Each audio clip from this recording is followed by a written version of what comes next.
The Raven by Edgar Allan Poe.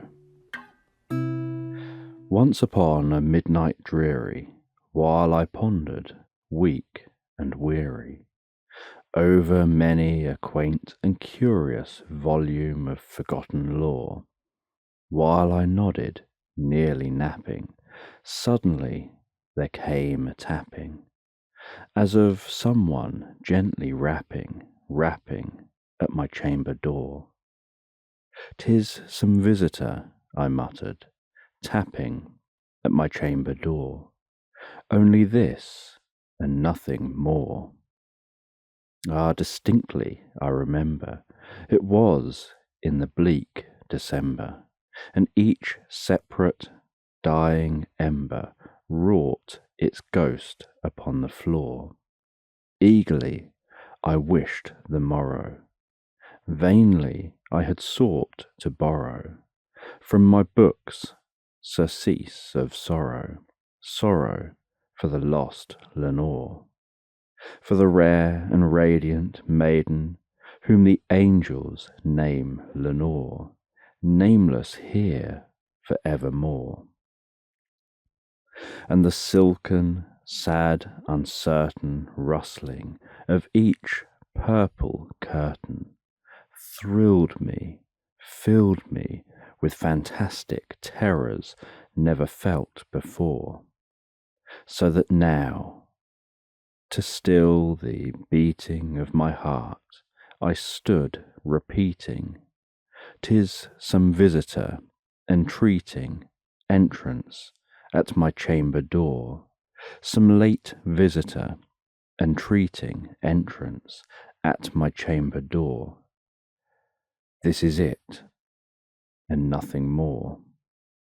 Presently my soul grew stronger, hesitating then no longer. "Sir," said I, "or Madam, truly your forgiveness I implore, but the fact is I was napping, and so gently you came rapping, and so faintly you came tapping at my chamber door, that I scarce was sure I heard you. Here I opened wide the door. Darkness there, and nothing more. Deep into that darkness peering, long I stood there wondering, fearing, doubting, dreaming dreams no mortal ever dared to dream before. But the silence was unbroken, and the darkness gave no token, and the only word there spoken was the whispered word, Lenore. This I whispered, and an echo murmured back the word, Lenore. Merely this, and nothing more. Back into the chamber turning, all my soul within me burning, soon I heard again a tapping, something louder than before. "Surely," said I, "surely that is something at my window lattice.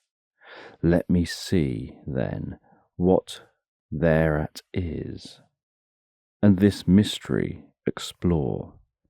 Let my heart be still a moment, and this mystery explore.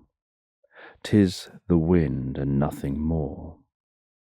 Open here I flung the shutter, when, with many a flirt and flutter, in there stepped a stately raven of the saintly days of yore.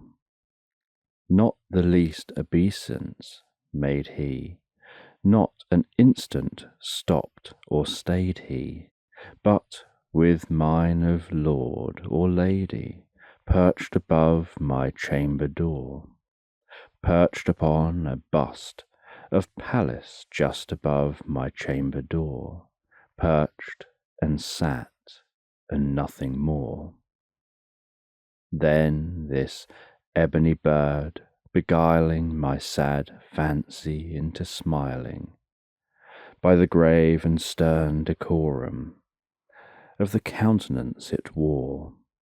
Though thy crest be shorn and shaven, thou, I said, art sure no craven, ghastly, grim, and ancient raven, wandering from the nightly shore. Tell me what thy lordly name is on the night's Plutonian shore. Quoth the raven, nevermore. Much I marvelled this ungainly fowl to hear discourse so plainly, though its answer little meaning, little relevancy bore. For we cannot help agreeing that no living human being ever yet was blessed with seeing bird above his chamber door, bird or beast upon the sculptured bust above his chamber door, with such name as nevermore. But the raven, sitting lonely on the placid bust, spoke only that one word, as if his soul in that one word he did outpour, nothing farther than he uttered, not a feather than he fluttered, till I scarcely more than muttered, other friends have flown before, on the morrow he will leave me, as my hopes have flown before. Then the bird said, nevermore. Startled at the stillness, broken by reply so aptly spoken, doubtless, said I, what it utters is its only stock and store, caught from some unhappy master, whom unmerciful disaster followed fast and followed faster, till his song one burden bore, till the dirges of his hope that melancholy burden bore, of never, nevermore. But this raven still beguiling all my sad soul into smiling, straight I wheeled a cushioned seat in front of bird and bust and door. Then upon the velvet sinking, I betook myself to linking fancy unto fancy, thinking what this ominous bird of yore, what this grim, ungainly, ghastly, gaunt, and ominous bird of yore meant in croaking nevermore. This I sat, engaged in guessing, but no syllable expressing, to the fowl whose fiery eyes now burned into my bosom's core. This and more I sat divining, with my head at ease reclining on the cushion's velvet lining, that the lamplight gloated o'er, but whose velvet violet lining, with the lamplight gloating o'er, she shall press, nevermore.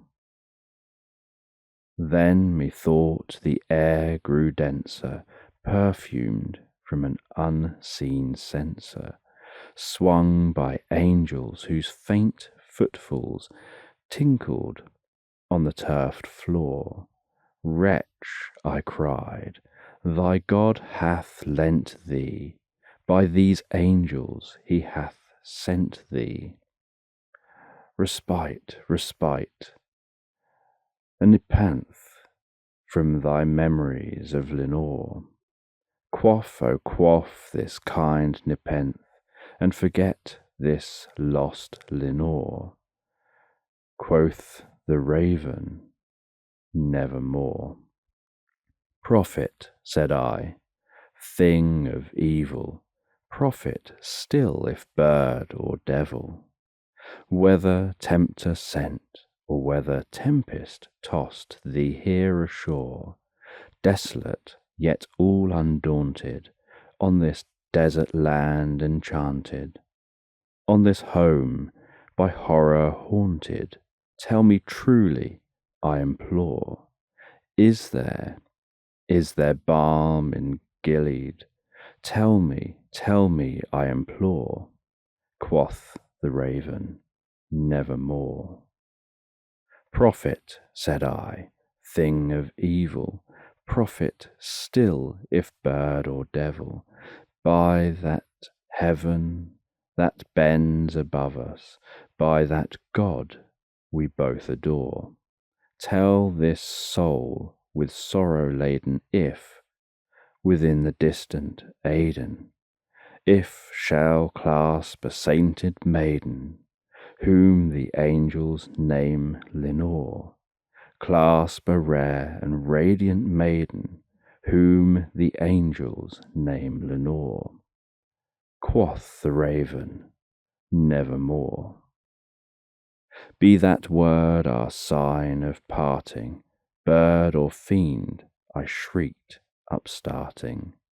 Get thee back into the tempest and the night's Plutonian shore.